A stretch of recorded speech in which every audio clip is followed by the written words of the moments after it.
Okay, I'm recording. Alright, my name is Victor Elias. Today's Thursday, August 8, 2013, and we're conducting an interview for Santana Oral History Project. And can you please state your name? My name is Geoff Leamon. Where were you born and what year? I was born in California, Northern California, in 1968. Grew up in Northern California. I pretty much majority of it in the Bay Area, and then we moved up to Humboldt County when I was about 10, and lived there for majority of my childhood. Just a pretty normal suburban kind of life. Both parents worked. I was a kid of the 70s. It was a good time to be a kid. My mom, Dorothy, she worked mostly in restaurants when I was a kid growing up. She was a waitress. And my dad worked, he worked in jewelry stores. He was a manager of a couple of different jewelry stores growing up. And then they just kind of gave that up and decided to buy a hotel up in a little tiny town in Humboldt County, which was kind of a life change, going from being in a city to a town of about 400 people. That was probably the biggest move, but it was a lot different from what I was used to. It was in a town called Orleans, which is up in Humboldt County. It's tiny. It's almost a ghost town now. It's really not much going on. There's no jobs. There's not really a reason to go there. So it used to be fishing and logging and different industries, but those have kind of dried up, so there isn't much to do there anymore. Growing up, my dad had a pretty vast collection of records, and I was kind of raised around music from a young age. I can remember having a pretty basic record player probably when I was in kindergarten, and I would take like stacks of 45s and just spend hours just flipping them over. So I got into music pretty early. Kind of stuck with me, and I can remember buying records at a pretty young age. Just became something that I was very into and stuck with me. I think it was just a basic kind of Radio Shack, standard portable record player. The first record I bought with my money probably was the soundtrack to Sgt. Pepper's Lonely Hearts Club Band, which was not a very good movie, but the soundtrack had some good stuff on it. Yeah. As a kid, I mean, it was, when we lived in the Bay Area, it was a lot of just, I was really into the whole BMX culture. Skateboarding was kind of taking off when I was a kid. But I had a lot of, we would go and, go to arcades, that kind of stuff. Moving up to Orleans, it was a different world, so, it was a lot more just kind of adventuring out into the woods and, just trying to find stuff just to keep you busy because it was pretty boring. It was a small school, it was just Orleans Elementary School. Junior high, didn't really have a junior high. It was kind of just combined with the elementary school. It went through 8th grade. High school, I went to part of it on an Indian reservation in a town called Hoopa. And then my sophomore year, I transferred over to a bigger school in Fortuna Union High School. No, it was a public school. It just was really tiny. When I first got there, it was 6th, 7th, and 8th grade combined into one classroom. So it kind of made it interesting. It was a very tiny school. Well, there was a lot of kids to play with, right? There was kids, yeah. There was a lot of kids in the But my 8th grade graduating class, there were 8 of us. Absolutely, yeah.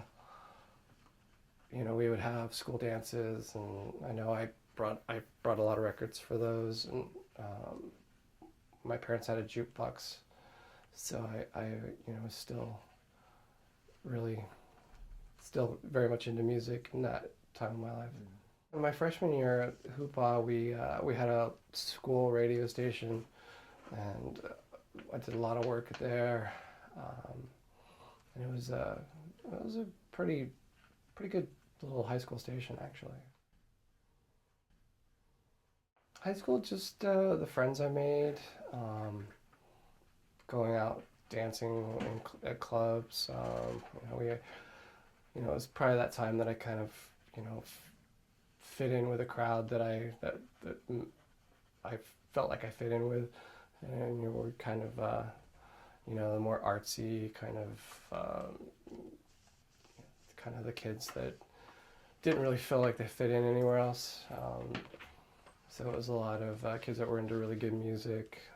I was influenced by a lot of friends, and still to this day, a lot of the bands that they got me into still have a big impact on me today. Um, and it was, we go to a lot of movies. It wasn't a ton. It was a kind of still a small town, so. Um, but yeah, it was. High school was, I didn't play much sports. I didn't get involved, but the friends I made really were probably the best thing. Well, I went to culinary school, and after that, I went to a couple different uh, junior colleges, and eventually worked my way to Sonoma State, which is just outside of Santa Rosa. Became a communications major, and really started to pursue radio and communications. Worked at the radio station for 3 years. Worked all the way up to be program director. Um, so it was a good experience. That change from culinary school to a regular college was good, because I felt like I finally found something that I felt passionate about and could do as a career. Not at that point. At that point I was working in I had worked for about 5 years for Sam Goody, while I was going to school, and doing the radio station. Um, After school, moved to Sacramento. Worked at a few record stores there. Um, didn't really ever think about opening my own store. Finally, after a few record stores, I worked at a couple of different radio stations. Um, Finally, made my way to a distribution center where we would distribute records and CDs to businesses all over the country and the world. And that was right kind of at the height of the .com explosion in the mid to late 90s. So the music industry was really changing. You started to get more people that were downloading music. It was, a lot of startup companies like Amazon, and businesses that were selling online. So it was a change in the music industry, and I felt like it was not all that, it wasn't all positive. There was a lot of things that were hurting smaller record stores. So at that point, the distribution center I was working at was kind of going through some tough times as well, and so I decided to kind of look at other options. And at that point, I completely got out of the music industry altogether, and probably for a good 10 years, didn't have anything to do with any record stores or distribution or anything. Just because I saw a lot of stores were closing, records were, and people were just pretty much downloading music. Um, people weren't buying vinyl at all. When I moved to Southern California, I got hurt at the job I was working at, and so I was limited as to what I could do. But I could work part-time, and I worked part-time at a record store in Long Beach, and kind of got back into the whole music industry, and felt like, I started to question why I got out to begin with, because I felt like it was just like, it's like getting back on a bike. It felt right. It was just like, and at that point I saw how many people were buying vinyl and how it was kind of coming back, and thought that if I was going to do anything, especially since I really couldn't do much physically at the job I was at, so I thought, this is a good opportunity to maybe open up my own store, and started to kind of put that together. Seal Beach, we moved. We lived in Long Beach for a while, and in 2010 opened up the first store. Really didn't get much. I mean, borrowed some money from family. Kind of did it on pretty shoestring budget. But I mean, surprisingly, we accomplished a lot with not a lot of money, so it worked out. There was a lot of things about Seal Beach that just it wasn't ever really a great fit for a record store, and so it was kind of a struggle for the couple of years we were there. And I didn't want to close the store. I knew that there was a lot of opportunity, and thought maybe if we moved somewhere else, it would be a fresh start. And so we were asked by the people that own the property if we would be interested in moving to Santa Ana, and they gave us a really good deal on rent and worked with us on a lot of things just to help us get moved in. So we couldn't have done it without them, and they've been really good as far as landlords go, and helped us really kind of get back on our feet, established in Santa Ana. A lot of lifting, a lot of heavy boxes. Just tried to get as many friends as I could, and to help. Moving records is it's not easy. Small box of records can weigh quite a bit. So it was a couple of trips in a U-Haul truck, but it was a pretty quick turnaround. I think we were only closed for a couple of days between the Seal Beach and the Santa Ana, so we got in there pretty quick. We've done a lot of work on the outside. We've had the mural painted, and that was just recent. The art collective We Are Rodents did that. It turned out really nice. I was really happy with that, and the fact that they offered to do that was really cool. I mean, that's the kind of thing that I like about Santa Ana, is that there's a lot of artists just willing to work with other people and really help in the community, and help businesses succeed, which I think is really cool. We also had the decals put on our windows, the 45 insert. I just thought it was something that if somebody saw that, from a distance, they'd know, hey, that's a record store. It's kind of like having a barber pole or something, There's some interesting things that happened. The building was built in like right around the turn of the 1800s, 1900. So it's an old building, and it's got a lot of history to it. I guess it used to be, at one point, it was it was a casino, it was a whorehouse, it was a lot of different things. And so there's a lot of things, a lot of creaks and weird things. Records will just start kind of moving around, and things kind of fall off walls, and it's Does it usually happen when you're alone? Oh yeah.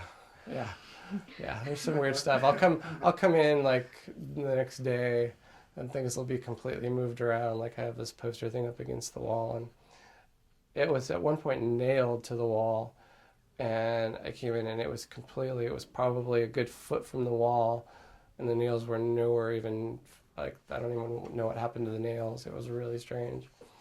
Yeah, it's weird, creepy stuff like that. Yeah, always seems like the ghosts are flipping through records because they'll just start flopping over, and then you just keep going like dominoes. Yeah, That seems like they're interested. yeah, exactly. Yeah, good taste in music. Yeah. The pros, there's a lot more people. There's a lot more traffic. Um, there's a lot of. I think with the what's going on in Santa Ana, with trying to build up the arts, and get businesses that make sense in as far as that's concerned, that's been very positive. Um, I really love the building, and it's got a lot of character to it, and I think it fits uh, our type of store really well. I mean, as far as the cons go, I just think that it's tough moving into a town where there is a lot of change going on, and there's some people that don't necessarily embrace that change.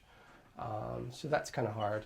You move into a new neighborhood, and some people don't understand what you do, or some people don't even realize that record stores even still exist. So trying to kind of educate people as to what we do and what we're all about, and that we're trying to support local bands and support local music and the arts, and really, make sure that we keep the whole vinyl culture going. It's a challenge. That's a tough thing. It's like there's a lot of good that comes with gentrification, but there's also a lot of pushback. There's a, 4th Street is a lot of established places that have been there for years and years. And when you start bringing in new businesses that don't necessarily fit that mold, I think you get some people that are really supportive of that. And I think you get some people that don't want change, that just want it to keep it the same, and fight that, and don't want, they get set in their ways, and they're really against any sort of change. Kind of. I think a, I think what they're trying to do, and again, it's similar to what's going on the West End, is with the whole artist community, is to bring that more over to this end of town, and really just kind of have it as diverse as possible. I mean, if you're only catering to a certain type of customer, you're really limiting yourself. So I think by bringing in a lot more people, I think the potential for success is, it's much better. Well, with everything that's going on right now and what is in the planning stages, we've got an independent movie theater going on 4th Street, which will be playing a lot more art house and cult type films, and that type of audience is very similar to our type of customer that will, so those people will come in the store for sure. So once that happens, and when they get the food court put on 4th Street, and start bringing in some of these other businesses that might be similar in what we do, I think it's going to go a long way for us to be much more successful. We kind of got in at the very beginning of the gentrification of the 4th Street area, so we just have to be patient, and know that there's kind of a that success, that there are changes coming, and they're positive, and that I think 2-3 years it'll be a good thing. I like to just support the local arts and bands, and really get people to understand that there are things in their community that they might not normally know. There's so many great local bands in Santa Ana that don't have a lot of options as far as where they can play. So, we like to be that outlet for them. That wraps it up, and Cool. thank you very much. Yeah, thank you.